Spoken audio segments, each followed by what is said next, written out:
আল্লাহ বলে, বন্ধু একটা সময় আমার নাম নেওয়ার মতো কেউ থাকবে না, কিন্তু আপনি হাবিবে কিবরিয়ার নাম নেওয়ার মতো থাকবে। সুবহানাল্লাহ। তাহলে কত ভালো আল্লাহ তার হাবিবে কিবরিয়াকে ভালোবাসে। এজন্য আপনারা চুপ করে থাকবেন না। এই কথাগুলো কেন বললাম? আমরা সুন্নি মুসলমান, আমরা নামাজি মুসলমান, নবী প্রেমিক মুসলমান, কিন্তু আমরা সবচাইতে অবহেলিত। কারণটা কি? আমাদের জবানে আল্লাহ রাসূলের নাম নেই। আমরা গাফলতি শুধু করি, নবীর সুপারিশ তো পেয়ে যাব, নবী মাফ করে দিবে, আল্লাহর দরবার থেকে সুপারিশ এনে। কিন্তু এই বলে বলে আমরা আশেকেরা নামাজ থেকে ভীত, রাজা থেকে ভীত, আমরা এগুলো আমল করতে চাই না। বুঝাইতে পেরেছি? আমার কথায় কষ্ট পাচ্ছেন? হ্যাঁ, সত্য সত্য কথা তিতা লাগবে, যেই হোক। আমি আইনের দিনে হলে মাওলানা আমাকে আমি অন্যায় করেছি যদি ধরিয়ে দেয়, আমার কাছে তিতা লাগবে, এটা যেই হোক। আমরা নবীর সুপারিশ পাবো, এটা আমাদের একই। আমাদের নবী পার করবে, এটা আমাদের একই। কিন্তু সেই একই নিয়েই থাকলে হবে না। আমাদের মাঠে ময়দানে এখানে সেখানে আল্লাহ রসুলকে আঁকড়িয়ে ধরতে হবে, ঠিক না?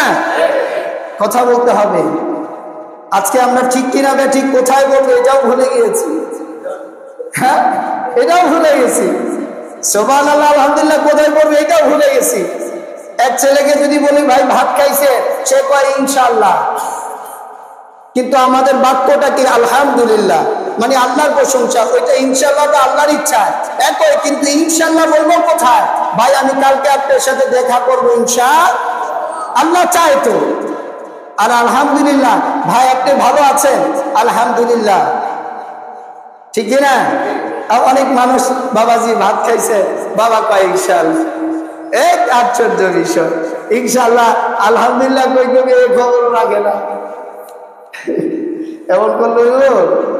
আল্লাহু আকবার। আল্লাহ আমাকে আপনাকে বুঝার তৌফিক দেন, বলুন আমিন। তাহলে জবান ছেড়ে একটু দুরূদ পড়বো তো ইনশাআল্লাহ। আল্লাহুম্মা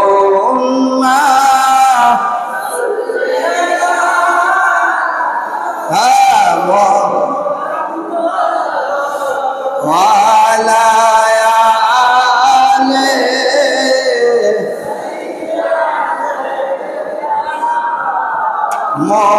মুহাম্মদ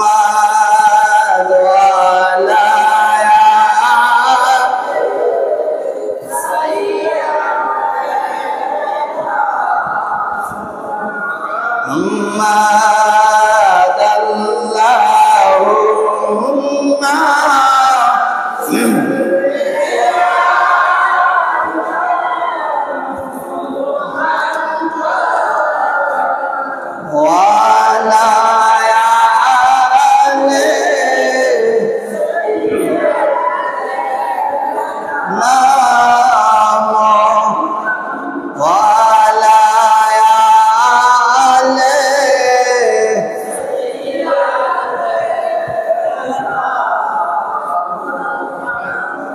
গুনার বোঝা মাথায় লইয়া ডাকতেছি,